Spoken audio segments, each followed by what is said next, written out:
saya melihat terutama anak muda melihat politik itu menjadi berbeda.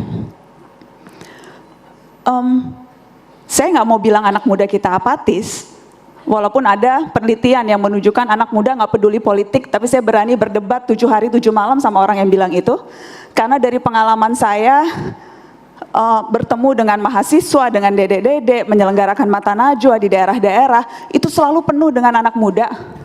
Kuncinya memang bagaimana kita menunjukkan politik bukan hanya sekedar ribut-ributnya elit, tapi politik sebagai rangkaian kebijakan publik yang berpengaruh di setiap lini kehidupan kita. Politik bukan hanya ngaruh ketika 5 tahun sekali kita milih pemilu, atau pada saat kita memilih pemimpin daerah, tapi politik itu artinya setiap hal yang menyangkut hidup kita. Dari mulai kita belum lahir, kita udah diurus dengan politik loh. Sampai kita mati, liang lahat, undang-undang pemakaman dan sebagainya, seluruh aspek dari kehidupan kita itu diatur oleh politik. Kalau kita melihat politik sebagai rangkaian kebijakan publik, bukan hanya elit yang sibuk berantem sendiri. Tetapi sayangnya memang, definisi politik yang seperti itu yang sudah kabur dan seolah-olah dijadikan patokan oleh anak muda. Sehingga kemudian wajar ada yang bilang anak muda nggak peduli politik. Padahal makin kesini saya melihat, ya mungkin saja mereka apatis, tetapi apatisnya tetap kritis. Mereka memisahkan antara urusan politik dan sosial, padahal sekali lagi itu tidak bisa dipisahkan. Ketika ada permasalahan ekonomi, mereka akan berlomba-lomba bikin perusahaan sendiri, bikin startup, bukan berusaha masuk ke sistem untuk memperbaiki kebijakan undang-undang atau pajak misalnya. Ketika melihat ada ketidakadilan, bukan datang ke kantor partai politik untuk mengadukan, tapi bikin petisi di change.org. Ketika melihat ada orang yang terugikan, bukan ngadu ke polisi karena mungkin justru malah tambah rugi. Nggak ada polisi kan di sini? Nggak apa-apa, kalau ada juga gue cuek.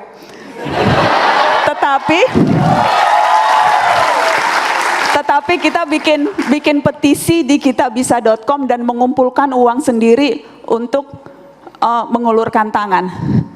Jadi anak muda melihat politik itu dipisahkan dengan urusan sosial. Padahal sekali lagi apa yang kita lakukan itu ketika kita bersuara, ketika kita membubuhkan tanda tangan di petisi, ketika kita mengeluarkan 10.000, 20.000 untuk kitabisa.com, itu kita sudah melakukan tugas politik kita loh guys.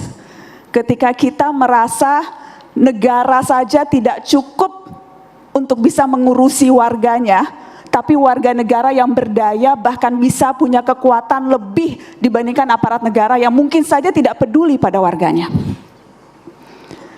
Jadi yang kita lakukan itu politik. Tapi memang agak sulit untuk membuat anak muda tidak melihat politik sebagai sesuatu yang menjengkelkan. Karena buat saya yang sudah 20 tahun urusan sama politisi memang makin lama makin bikin mangkel.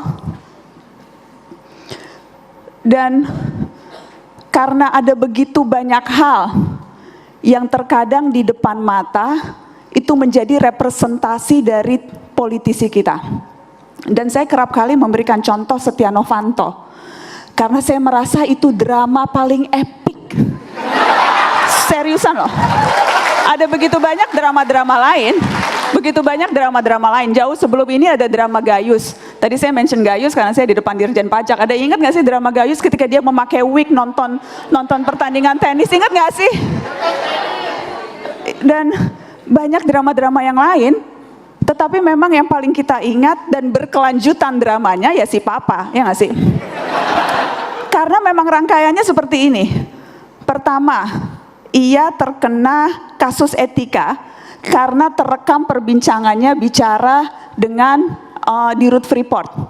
Sempat keluar tuh suara kita happy-happy, pakai private jet, dan ada niatan untuk bagi-bagi saham. Ketika kasus itu ia akhirnya mundur dari ketua DPR, dan ketika itu disebutkan ia melanggar etika. Tapi setelah dia mundur pun, dia maju menjadi ketua umum partai terbesar kedua di negeri ini dan menang. Ketika dia akhirnya menang sebagai ketua umum partai, dia mencalonkan diri lagi jadi ketua DPR, menang lagi. Ini orang yang sudah terbukti melanggar etika loh, dipilih lagi untuk jadi ketua perwakilan rakyat. Setelah dipilih lagi terkena kasus IKTP.